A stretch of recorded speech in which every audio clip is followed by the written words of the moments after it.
Here's the reality. You're gonna have bad moments. You're gonna make bad choices. You're going to experience bad days. You're gonna get off track and have more than just one of those days where you go to bed and you just feel like you failed. The difference isn't that competitors don't have those days. The difference between competitors and everyone else is how quickly they reset after those days.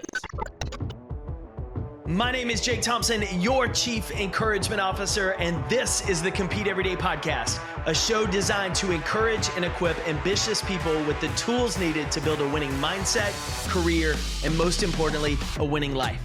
Good morning, competitor. It's Jake, your Chief Encouragement Officer. I'm excited we're here. I'm glad we're starting the day together because we're talking about how to reset. And I don't know if today is going to be one of those days or not. The irony of recording this episode is I'm doing it on a Monday afternoon that was that day. I had a clear afternoon planned. I had the perfect schedule set up. I was going to do some writing. I was going to work on some social media content. I was going to get everything ready for one of our new team members as they onboarded. And the day just went to hell in a handbasket between the dogs losing their absolute mind, specifically Pop-Tart, which if you're watching the video, you're getting to meet this wild man. Pop-Tart's been screeching literally at anybody coming to the front door, and this afternoon has been one thing after another. So we got a citation from the HOA about some dirt spots where the grass had died in the corner of our front yard. So my lawn guys were out with a bunch of sod getting that redone this afternoon instead of later this week. At the same time, the AC unit for the upstairs part of our house went out last week, and so the AC guy is here working on it,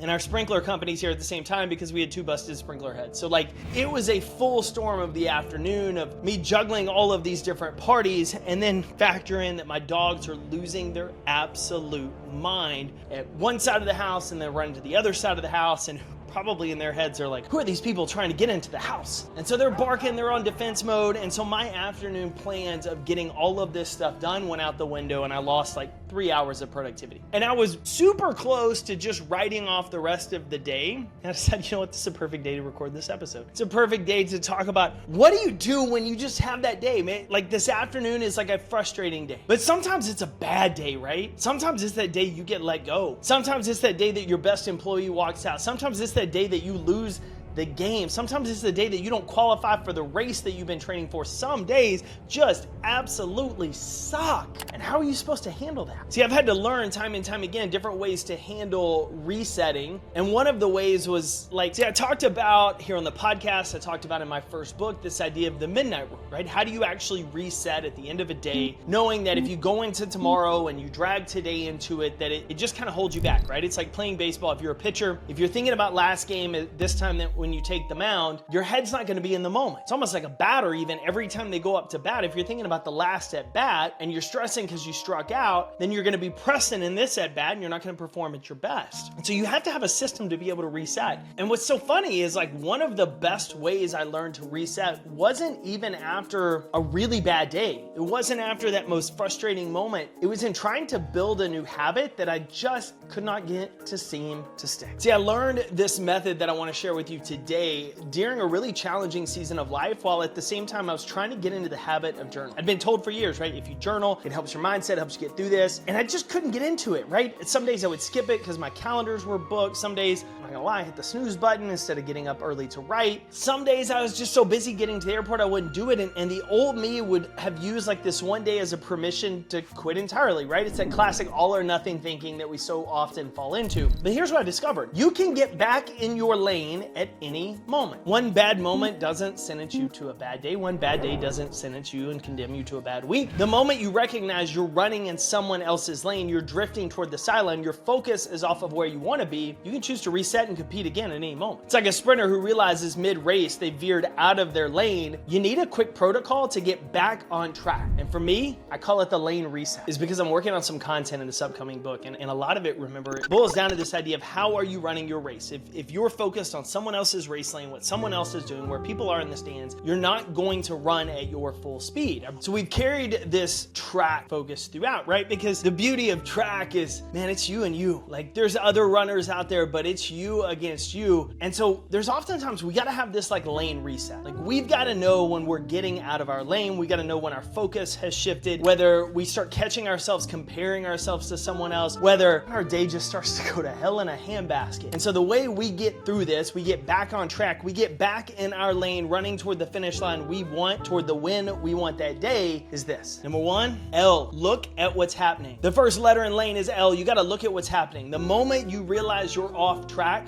pause. Don't judge yourself for it, just acknowledge it. Say, I'm scrolling social media instead of working on that presentation, right? I'm procrastinating versus doing cold calls. When you start to notice a pattern, you can break it. Second letter A, autopilot off. Take a deep breath. Literally, one deep breath can create the space between stimulus and response. It can help you break this autopilot pattern that pulls you out of a lane. It can start to give you room to identify why you're getting off track, who the real enemy is, which brings me to N. Name the competition. What's happening in your head? Are you avoiding this because you feel overwhelmed? Are you procrastinating because you're afraid it's not going to be good enough? Name it honestly so you can start taking competitive action against it. You got to know what you're up against if you want to defeat it. And then finally, E, execute the next move. Ask yourself, what's one small action I can take right now that gets me back on track in my competitive lane? Do it immediately. See, the magic isn't in perfection, it's how quickly you can get back in your lane. I always go back to James Clear talking about setting a 2-minute timer to start building that habit, right? Don't want to read today? Set a 2-minute timer. Read for 2 minutes. When the alarm goes off, stop. You want to keep going, but just for the 2 minutes. The idea is, how do I take immediate action in the smallest steps to start rebuilding the momentum in the direction I want? So let's recap. Hell, look at what's happening. Acknowledge where you got off track. Own it. Don't judge yourself for it. Just say, hey, listen, this is what I'm doing. A, turn your autopilot off. Do something. Break the habit. Take a breath to start changing your behavior, your focus. Now that you have awareness on what you're doing, you can start to change that direction and your focus of where you're going. So you take that breath, give yourself that pause,